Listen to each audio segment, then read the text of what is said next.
So the hater was out there reading up on wrestling news, and I spy with my little eye a thing from Dave Meltzer saying that Io Sky is the best wrestler in WWE. Now, in a vacuum, this statement is whatever, right? It's an opinion. You know, some people think it's Karrion Kross. Some people think it's LA Knight. I'm sure some people think it's Ashanti V. Adonis before he got released. Doesn't really matter. What does matter is that people can agree to disagree on these things, and we don't judge that opinion in a vacuum, right? However, the problem with the article that I read that talked about this was this kind of dismissive attitude that they had over like the work of Vince McMahon. And there's nothing that I hate more than people that bite the hand that feeds. All right? If it weren't for Vince McMahon, these jobbers wouldn't even have a career. Like, there would be no Dave Meltzer if there were no Vince McMahon. So when they say things like Vince McMahon is out of touch, or Vince McMahon never thought that wrestling from Japan would sell, they're just kind of shitting on everything that Vince has done, right? Quite frankly, Brian Alvarez and Dave Meltzer, in my personal opinion, I don't think they're idiots. They're just plants, right? They just say what they're told to say. They say what the money tells them to say. There is no other explanation. Because if you had watched the Io Sky match from Monday Night Raw, no reasonable observer could conclude that Io Sky is the best wrestler right now, yesterday, tomorrow, amongst the women, amongst the men, amongst everybody. Nobody could ever conclude that. Furthermore, the problem that I have with the Dave Meltzers of the world, with the indie jobber fans of the world, is that they fundamentally do not understand how wrestling operates. Nobody gives a shit about what happens in the ring. The only thing that matters in the ring are the finish, the outcome, and any possible swerve that might exist within the match. That's all that matters. And if that is done in a way that gets the point across, number one, two, is organic and somewhat believable, and three, has a purpose that makes that makes sense in the overall storyline or arc or even match on the micro level, right? That's all that matters. Who does the moves and what moves they do obviously can add to the presentation, but it doesn't matter, right? Do you remember the moves that like The Rock and Hulk Hogan did to each other in what is probably one of the best wrestling matches of all time? No, you don't, because it doesn't matter. The story and the finish are what matter, and people, I'm sure, fondly remember that, right? The fans going crazy, people are gonna remember that. So the problem with this indie mindset is that you got people like Io Sky who also cannot do the moves. Like, she botches the moonsault in the worst possible way. Michael Cole has to lie about literally everything that happened in that exchange, and it still makes absolutely no sense. You know? Like, the match was pretty much ruined completely after that happened. That match gets a 0 stars because it's completely ruined. Now, Dave Meltzer wants to say the politically correct thing. The thing that kind of follows suit with his ethos. That the female Japanese wrestler is better than everybody. Now, I will concede that, you know, it's not really a high burden. You know what I mean? Everyone kind of sucks. Even the people that are good, quote unquote, kind of suck. Like, even LA Knight, he feels like a mid-carder now. Braun Breaker is basically a lackey. The fact that he spears people every week doesn't change the fact that he's a fucking lackey. You know what I mean? So, there's a lot of people that aren't good anymore just out there. This doesn't change anything. Even those people are better than Io Sky. Like, I will concede again, that Io Sky is holding it down in the sense that she's out there wrestling more than everybody probably, right? But look at someone like Carmelo Hayes. That's the first name that came to mind. Like, is Io Sky better than Carmelo Hayes at anything that has to do with wrestling? Absolutely not. I mean, she's obviously like more attractive because she's a girl. But other than that, it's like, what does she bring to the table? Carmelo Hayes like never botches. He's like obviously more athletic. He's more charismatic. You know, he can cut a fucking promo. Io Sky doesn't even speak English. But for some reason, these elements of being a wrestler that I think everyone that understands wrestling also understands these things are more important than the actual in-ring stuff, have to take a backseat over this weird neckbeard obsession that people have with treating wrestling like a real sport. They believe that by pretending that wrestling is a real sport, that people are going to find themselves in a situation where they think, oh, this shit's a real sport, I have to now respect it. No, nobody should care at all if people respect wrestling. There's always people that don't respect sports. Like Americans, not all of them of course, but a lot of them don't respect soccer, which is obviously the greatest sport of all time, as measured by basically every metric that matters. Popularity, worldwide interest, amount of money that's made, talent, skill, reach of superstars like Cristiano Ronaldo is like 1,000,000 times more famous than fucking Patrick Mahomes that nobody's gonna give a shit about in like 3 years. You know what I mean? Like there are levels to it, and that's how the world works. Even if people in a microcosm don't respect it, right? Wrestling should be respected to the same level that a TV show is respected, because fundamentally, that's what it is. But people are willing to prostitute the things that set wrestling apart. And quite frankly, the things that, in my personal opinion, attract people to wrestling, like to begin with, right? The fact is, if you watch a soccer game, the season's about to start, motherfuckers, Forza Milan, right? If AC Milan loses their first game, that's gonna piss me off because I have no control over what's gonna happen. And theoretically, unless someone bought the refs, nobody has control over it other than the players. That's called sports. In wrestling, it's almost absurd to get upset at the outcome, right? Because the outcome itself is predetermined. Someone decided it, meaning that someone thinks this is the correct outcome for whatever reason. You can disagree, and that's what makes wrestling beautiful. The fact that people can and do disagree. However, this doesn't change the facts. The facts are still the facts. People can disagree, but they can value the match for the other elements, like how much surprise did it, provide? Was there any shocking twist or turn? And then all the way at the bottom of the list, was the match, quote unquote, technically good? Now, that's important for maybe 1 out of like 8 matches, right? Like if you have like a Kurt Angle, Chris Benoit match, I mean, the storyline is always going to be who's the better wrestler. So in that match, the match has to be good. But in matches that matter more and that are not mid-card matches, other things should matter. Now, in the present wrestling landscape, these things don't matter at all. Nobody gives a shit about the storyline anymore, because now you can tell this, by the way that they're just booking everything, right? Like apparently the boys were upset that they were fooled into thinking Seth Rollins was injured. Who gives a fuck? You know what I mean? What does this have to do with the boys? Who gives a fuck if they knew or didn't know? It makes no difference whatsoever.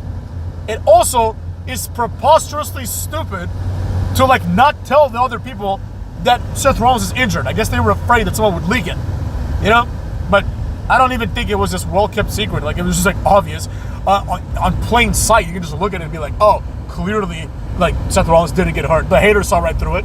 I'm sure other people did as well. Nevertheless, right? WWE finds itself in this, what I call the last stage, the last grasp, where they have to use these wrestling tricks, incorrectly might I add, to cause some sort of buzz. Like they'll take a situation and be like, oh, it was all a work.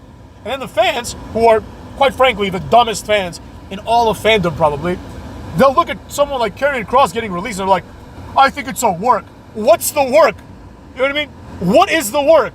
Oh, we tricked you into thinking that Karrion Kross was released and he wasn't. Wow, how shocking. I'm sure he'll be back and be a jobber again. People are like, well, the R-Truth thing must have been a work. Motherfucks, R-Truth and Karrion Kross are jobbers. They're not the people that you build a work around.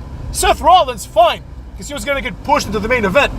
But Karrion Kross and R-Truth, these are afterthoughts. Nobody gives a shit about Karrion Kross or R-Truth at all. People pretended to for a while. In 2 months, you're going to forget that Karrion Kross was a thing. And so will everybody else. These are not big deals. But the Dave Meltzers of the world, and by extension, the Brian Alvarezes of the world, take this opportunity to kind of like peddle their dog shit, right? They'll go out there and they'll say, the plan's changed. Like, yeah, motherfucker, if you make every guess that's possible and then you're wrong, and you say, but I would have been right if the plans didn't change, that's basically like saying nothing. You know, that's like saying, like, I don't think the sun's gonna rise tomorrow. Oh, it did? Plans changed. Fuck yourselves. Doesn't make any sense, cuckstis. Now, with all this being said, we gotta get back to the other bullshit that these people, like Dave Meltzer, peddle. And this is a personal pet peeve of the haters, right? The gaslighting, motherfuckers. Like, we all have eyes and we all have ears. And because of that, we're all susceptible to manipulation to varying degrees. The hater will admit it. For example, I heard back in the day that Okada versus Tanahashi, like 15 or whatever, was the best wrestling match, and that they were gonna main event Wrestle Kingdom, 2014, whatever the fuck it was, right? They're gonna main event some upcoming Wrestle Kingdom. So the hater got excited. I worked myself into excitement, and I watched the match. I signed up for like New Japan World, right? Because I'm like, all right, wrestling's cool. Let's see if there's anything good in New Japan. And I watched the match. And I was like, what the fuck is this shit? You know? I was shocked. I was expecting like Kurt Angle level wrestling.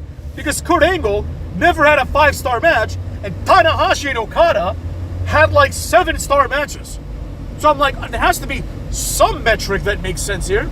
So I'm like, surely, for sure, right? 100% motherfucks, you would think that at least one of these assholes would be at the level of Kurt Angle, right? No! Tanahashi, who was in pretty good shape, might I add, is wrestling some chubby dude called Okada. And I'm like, holy shit, this is Okado from TNA. The guy who was like Heidenreicht by Samoa Joe. So I'm like, this is the guy people are talking about? Have you people collectively lost your minds? This is the guy that was getting abused by like Elijah Burke. He was an undercard nobody in TNA. Like, he was a jobber. I think his TNA record is like 0-2 in like 15 backstage beatings. You know? And then I'm like, all right, let's see their moves. Fucking Okada's move is a clothesline. And I'm like, this is not JBL. Like, kid, you're not JBL. You cannot have a clothesline finisher. You're a jobber. You need to have a jobber finisher. It's not believable that Okada is going to pin somebody after his clothesline. It's just silly. He's not strong enough to hurt you. If people are kicking out of a clothesline by Billy Gunn, then there's no universe in which Okada does the clothesline better. You see what I'm saying? Like, if Shelton Benjamin, who spent some time in New Japan, does a clothesline, and the guy kicks out, how am I to believe that Okada's fucking clothesline is going to be superior? Under what philosophy does this make any sense? You know what I mean? It makes no sense, motherfuckers. So I'm like, all right, let's look at this Tanahashi guy. Let's look at this Tanahashi guy's moves, right?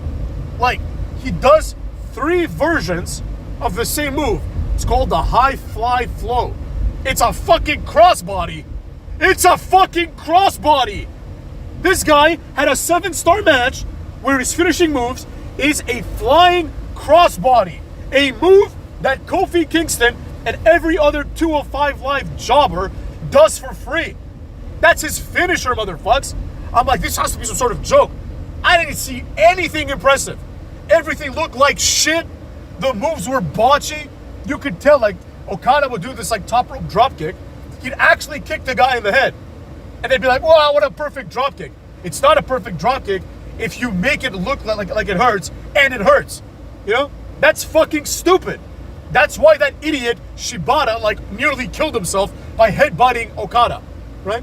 I mean, just how stupid is that? A guy named Shibata headbutted a guy named Okada, and he nearly died. Not the guy that got headbutted, the guy that headbutted him. Then I come to find out Shibata is like this MMA journeyman. He's like 1-in-48 in MMA or something goofy like that. It's like this guy, like the philosophy that this guy's like a tough guy is completely erased by the fact that he's lost like dozens of MMA matches. It's like this guy's not believable at all. But anyways, it's neither here nor there. The point is, this is the new standard of good wrestling, quote unquote. It has nothing to do with telling a story, because there is no story there. The story is Tanahashi is old, Okada's young, who's gonna win?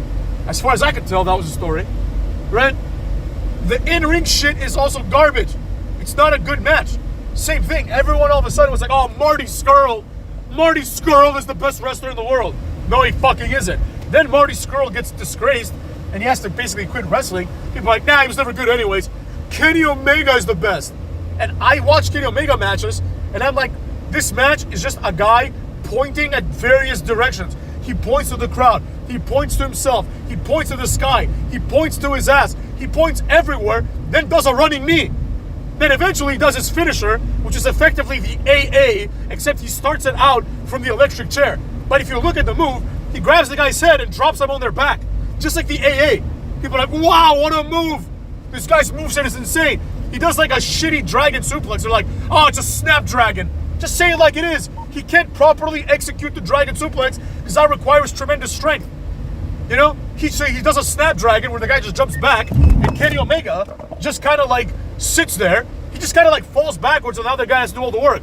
Wow, unbelievable. Oh, V-trigger. It has like 17 flying knees in a match. Then he does like his finisher, and they're like, wow, 5-star match. Him versus Okada is like the best thing we've ever seen. And I'm like, you know you're lying to me right now. And that's fine. You don't have to tell me the truth because you're a piece of shit liar, maybe. I don't know. But you have to at least tell yourself the truth. There is no scenario in which anyone serious, including Dave Meltzer, would ever think that Okada versus Kenny Omega is better than like Kurt Angle and Eddie Guerrero. Nobody reasonable would think that. It is a lie. It's not even slightly an exaggeration. It is a straight up lie. Like they're looking at you, they're thinking, we can manipulate you. You're a dumb fuck. This match is better. And sometimes it works. It especially works when you don't know any better. Like, for example, I had no idea who these guys were, so I'm like, all right, everyone's saying this match is incredible. I come to find out that it's only Dave Meltzer saying it, and everybody else just parrots his words because they don't have the brain capacity to think for themselves. They don't have the brain capacity to think, wow, it's a skinny fat guy with a clothesline finisher versus a guy who has a crossbody finisher. These are like moves you find in WWF Attitude. You know what I mean? These like it's fucking whatever it was, 2015 back then. People are doing cool moves like those guys are not better than AJ Styles. Fuck out of here. Stop lying to me, cucks. And that's the problem. That's why I dislike Brian Alvarez and Dave Meltzer. I dislike them not because like I don't agree with their opinions, right? Because that's fine. Like there's people who are fans of the hater that don't agree with my opinion. Like there's people that the hater likes, like Jay Rance. Like I thought that Cameron Grimes was a great wrestler. Jay Rance thought he sucked. We didn't like argue about it. They were just like, I believe this, he believes that. Let's move on with our lives. No problem. Even Dave Meltzer. But there comes a point where we have to start questioning ourselves, right? It's kind of like, you know, like every politician around the time when like Obama got elected, during that time, like the early, like, you know, basically 2009, 2010, like that area, and a few years before, a few years after, where every politician all of a sudden switched their stance simultaneously with respect to gay marriage. Like, a lot of you may not know this because you're young, but back in the day, there's like a record of all these people. Obama, Edwards, John Kerry, Hillary Clinton. Everyone's like, I'm not for gay rights. Gay people shouldn't marry because I believe in traditional marriage. All these motherfuckers. The only one, ironically, who was for gay rights was Donald Trump. You know what I mean? It's fucking weird, man. It's like weird how things work out, right? They also did a thing where when they found out that literally every president ever, right, including Obama, is related to some form of slave owner in American history, right? On his mother's side, someone in Obama's family was a slave owner. Except for, you heard it, Donald Trump. It's kind of crazy, but I'm not here to talk about Trump. The point is, everyone flipped their mind immediately, right? Everyone was like, oh shit, like, oh yeah, it's cool for gay people to get married, right? And a lot of people defended this, saying like, hey man, maybe they all changed their mind. People change, people grow. Yeah, that's possible, cuckolds, but all these motherfuckers changed their mind at the exact right moment where everyone else did? Fuck out of here, motherfuckers. It's this kind of unbelievable shit that I don't like. I could care less what your views are on gay marriage, you know? You think what you want. I don't like the inconsistency. I don't like the lying, motherfuckers. And it's the same thing with Dave Meltzer. I don't give a shit if he in his heart of hearts really believes that Kenny Omega is the best wrestler of all time. That's fine. No problem, motherfuckers. No problem at all. But I know he doesn't believe that because his opinion is so absurd that no reasonable person, let alone a quote-unquote respected wrestling journalist who's been watching wrestling his whole life, would hold that opinion. No, like, it would be like, imagine if someone asked you, like, seriously, someone's like, hey man, who do you think was the best wrestler during the Attitude Era? Well, there's some names that would come to mind immediately, probably in this order. Stone Cold, The Rock. Like, for example, I'm more of a Rock guy, so I'd put The Rock at number one, but most people say Stone Cold. So, like, I understand. It's within acceptable range. If you have someone who's an Attitude Era fan, and they say, my favorite wrestler was The Rock, no one's going to be like, that's unreasonable. You could even say The Undertaker, playa. You could even say Jericho. You might even get away with saying Kurt Angle. You could say Kane. You could say Vince. You could say a lot of different names that would be reasonable. And even some jobberish names. Like if someone said, well, my favorite wrestler during the Attitude Era was Jeff Hardy. It's like, all right, I get it. You know what I mean? I understand. Jeff Hardy was doing a lot of cool shit that nobody else was doing. You know? But if someone says, my favorite wrestler from the Attitude Era was Jerry Lynn, right? That's bullshit. They're lying to you, motherfucks.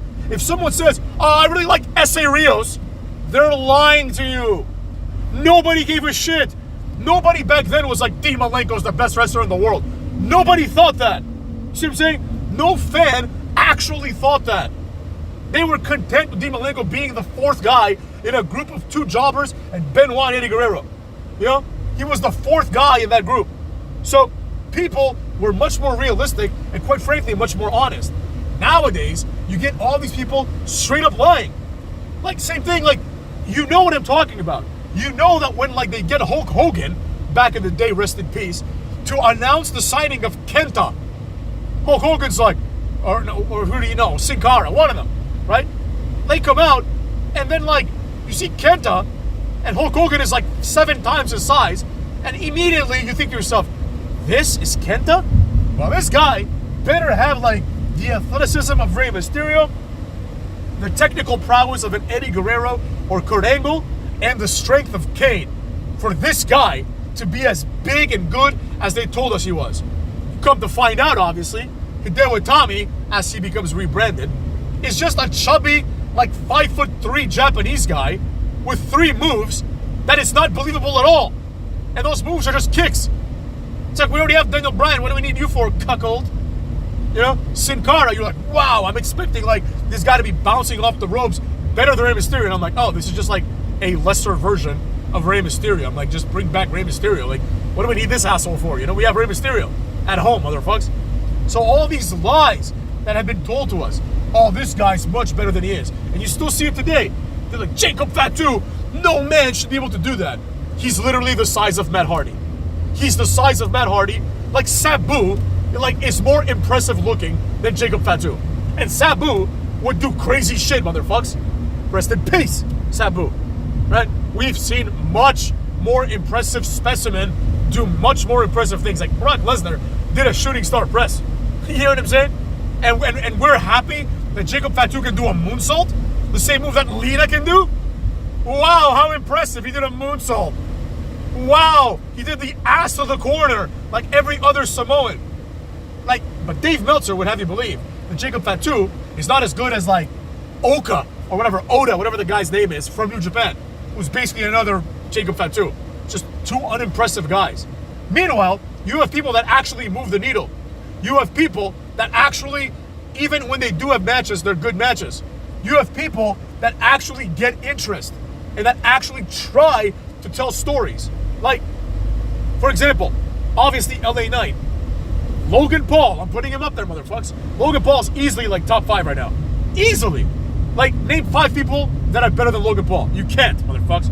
Who? Io Sky. No, she's not. He's better than her at everything. He can cut a promo better. He's more athletic. He's stronger. He's faster, even if you adjust it for gender, right? He, like, never botches. It's honestly impressive how he never botches, and someone like Kofi Kingston, who's done it his whole life, botches, like, multiple times a match. Every match. You know? But anyways, I digress. The point is, we have people that are trying to move the needle, right? But WWE has justifiably abandoned everybody else. They realize that there's nobody right now in wrestling that has that capacity. Like, once the hype dies down with Jey Uso, it's over. Who else do they have that moves the needle? Seth Rollins ain't moving a needle. Cena's on his way out. Cody moves the needle sometimes, only when you like keep him off TV for like 4 weeks, and then you're like, Cody's back, and he cuts a promo about like how hard it is growing up like poor, and his father like died, and like, I mean, my father died. You didn't get to see me become champion. Shut up. Shut up. You're not, that's not cool. Little shit. The point is, we gotta focus ourselves on people like Jelly Roll at this point for any semblance of excitement, right? That's what the WWE is doing. I personally don't like that. I think that what should happen is consistent booking with an end goal in sight, right? And most importantly, the thing that needs to happen the most, in my opinion, is there needs to be a cultural shift. Triple H has fucking jumped on board. He has bought into the Dave Meltzer logic where like Sami Zayn is somehow a good wrestler. Like whoever convinced the world that Sami Zayn is a good wrestler is a genius. If it's Dave Meltzer, he's a genius. Because if you can convince the world that Sami Zayn is a good wrestler, you can convince the world of anything. Because every instinct in my body tells me when I see Sami Zayn that this guy sucks at wrestling. But people believe he's good. Like Finn Balor, same thing. Remember Finn Balor? People are like, wow, WWE finally signed Fergal Devitt. Fergal Devitt? That has Jobber written all over it. And that's what I said to my friends, and I was right ultimately. Fergal Devitt is like this guy who has his hair cut like Simple Jack from Tropic Thunder, and he comes out, does a double foot stomp finisher, and then occasionally wears paint. He brings nothing to the table. His finishing move is a double foot stomp. Literally everyone on the roster can do this move. Literally everyone in the world that has 2 legs can do this move. But it's his finisher. That's the thing you're supposed to look forward to. Is Finn Balor gonna do the double foot stomp or not? Are you fucking insane? But that's the problem, motherfuckers. We have been gaslit ad nauseum, and people now have this belief that whatever they say to us is the truth. Not the hater, of course, and not you guys, but a lot of people have that belief. Then everyone acts surprised when the ratings are down and wrestling is, again, the laughing stock of sports fans, quote unquote. It's the laughing stock. You show this shit to other people, like you should imagine like you're watching wrestling by yourself. This happened to me. My roommate walked in back in the day, right? My roommate walked in and the New Day was there. And my roommate's like, what the fuck are you watching? I'm like, wrestling. He's like, what the fuck is this? I'm like, this is called the New Day. And he was like, this sucks. And he left. And I'm like, all right, I completely understand. You know, he's 100% right. It sucks ass. It sucks an ass, motherfuckers. Can't get behind that. That's just facts. That's just facts, son. So with all that being said, we ask ourselves, where the fuck are we? Where the fuck are we in this wrestling landscape? Where? We're fucked, I can tell you that. But how can we get out of it? The first step, by far, is for someone of authority. Someone that has some respect in wrestling. Like a Jim Cornette. Or someone like Vince Russo. Or someone that is like Vince Russo but also has some power in like WWE. Effectively, Triple H. It falls on him. Or Shawn Michaels. He should come out there and be like, this sucks. You suck. You know? We have done everything to give you a shitty, watered-down product. We have tried to convince you that Trick Williams is charismatic. Trick Williams stumbles his words during a promo. Trick Williams doesn't know what the fuck he's doing. You see what I'm saying? Like, people are like, he's going to be a massive star. You've been wrong about literally everyone. I've been saying they're all going to be jobbers. I've been right about everyone. It's time for people to listen to the common voice of the wrestling fan. His voice is either silenced or too quiet because they don't give a flying fuck. But I care. And in my personal opinion, you know, I think it's very obvious that a Triple H or someone like that needs to come out and basically, like an Eric Bischoff type person, they need to come out and they have to say, hold on a second.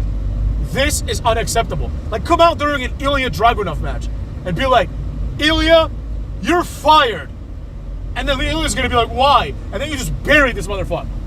You know? You bury him and just say, like, look at you. What are you? You're a retard who comes out here and pretends he's a conductor, right? And your finishing move is you just jump at somebody, and then the person falls down and you win. That's who you are, Ilya Dragunov. And I'm sorry, bro. We can no longer employ you.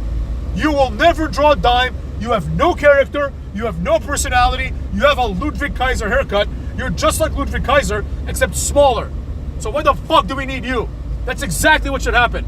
And then the fans maybe can start waking up and thinking to themselves, wait a second, it's like that scene from South Park. If anyone's ever watched that South Park episode where all the boys get hooked on Ritalin, and then like Chef gives them the antidote, and they're at a Phil Collins concert, and Stan's like, wait a second, Phil Collins sucks ass. That's the moment we need. We need to have a Phil Collins or Sami Zayn sucks ass moment. That's just what needs to happen. There ain't no way around it. Without this happening, we're all rammed up the ass. See what I'm saying? We need this to happen. We need this to be the next thing, right? Otherwise, we have a lot more of this to look forward to. A lot more of these jobbers coming out here and doing a bunch of jobber ass shit. You know what I'm saying? So with that being said, take care of yourselves and each other's, motherfuckers.